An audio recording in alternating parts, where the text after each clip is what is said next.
We are Team 15, and we will discuss about the failed acquisition of Bayer and Monsanto.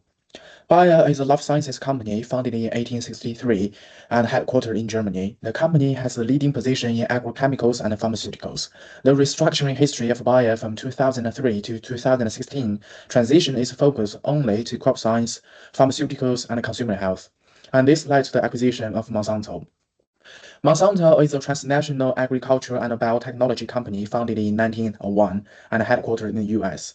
Monsanto was the first to develop the glyphosate-based herbicide, and it was the leading company in terms of genetically engineered crops. Monsanto transitioned from a chemical company to a biotechnology company in 2002. Financial details of the acquisition are listed in the box. It was $128 per share and $63 billion in total, and the transaction took place in 2018. To analyze the Bayer-Monsanto merger strategy, we firstly use Porter's three essential tests. Bayer saw that Monsanto is a very attractive company, the opportunity to increase Bayer's geographical presence from Europe to North America. The portfolio effects through horizontal integration, which eliminated market competitors and helped establish a leadership position in the attractive agriculture industry. At the same time, this merger acted as effective defensive strategy in keeping their market positioning caused by market consolidation in the life science industry. As for the better of tests, Bayer's acquisition of Monsanto can achieve vertical integration through the development of upstream capabilities, including the bundle sales of glyphosate and the chemical-resistant crop lawn. This allows strengthening of the firm's position and for them to receive competitive advantage. Lastly, the cost of entering the market should be covered by benefits received. Bayer paid $128 per share or $63 billion. On top of that, due to the European Commission's antitrust regulation, Bayer had to divest parts of its businesses to competitor, which is an opportunity cost for Bayer. Monsanto was also criticized for its controversial use of GMOs, which brought significantly potential legal and reputation risks. However, Bayer remains optimistic about the profitability of the deal, with a projected pro forma sales of up to 23 billion euros and an anticipated total synergy of 1.5 billion US dollars. Moving on to Porter's types of corporate strategy, in which we found the following two: transferring skills and shared activities, which led to competitive advantage. Transferring of skills will lead to competitive advantage due to Bayer and Monsanto's ability to share knowledge about how to perform activities between the business units on life sciences industry. Activities pulled from the merger included genetically modified seed knowledge, Roundup, and dataset and technologies on digital farming. Shared activities in value chains, including employees, knowledge, and R&D, can lead to competitive advantage due to economies of scale. Lowered cost of estimated $1.5 billion comes from the cost and sales synergies, such as productive supply chains, reduced cost in marketing, sales, and R&D, as well as geographical branch expansion.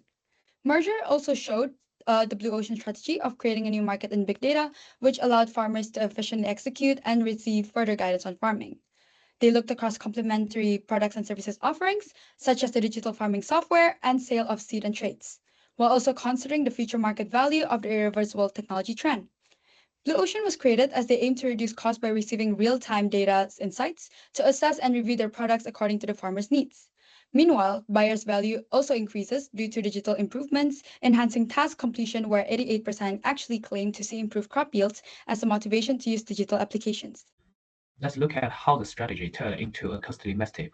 While Monsanto's was attractive due to its low valuation, buyers underestimated the legal risks tied to the Monsanto's herbicide, Roundup, which has been linked to a cancer. After acquiring Monsanto, Bayer faced over 4,000 lawsuits, forcing it to settle for $10.8 billion by 2020. With more than 50,000 cases still ongoing today, this massive legal burden hurt Bayer's financial health, leaving it with a debit-to-equity ratio of 130%. Beyond the financial pressure, Bayer's reputation took a hit as it inherited Monsanto's controversial image, especially in Europe. This financial damage didn't stop there. The Bayer's pharmaceutical division also suffered, with the key patents expiring and the lack of new products in the pipeline. This led Bayers to consider selling its pharma division by 2024. So, without fully understanding the financial and the reputational risks, it became a major strategy mistake. It is clear that litigations were a major contributor to the downfall of Bayer's merger strategy. But what could it have done instead? We've learned that the cheapest option is often to expand organically and build their own division. This would have allowed Bayer to prevent all reputational damage and litigation risks Monsanto was facing. but Monsanto held over 4,000 patents for American GMO crops at the time, which really would hinder Bayer in developing their own products. And also developing new R&D facilities in the US would incur tremendous costs with the risks of no product discovery within the field. So instead, Bayer could have entered a contract for Monsanto to supply tailored crops directly to Bayer.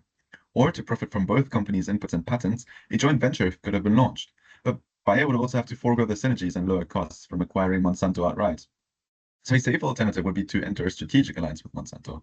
By testing the waters first with a minority stake, Bayer could have waited for the Roundup litigation wave to dampen before acquiring Monsanto entirely.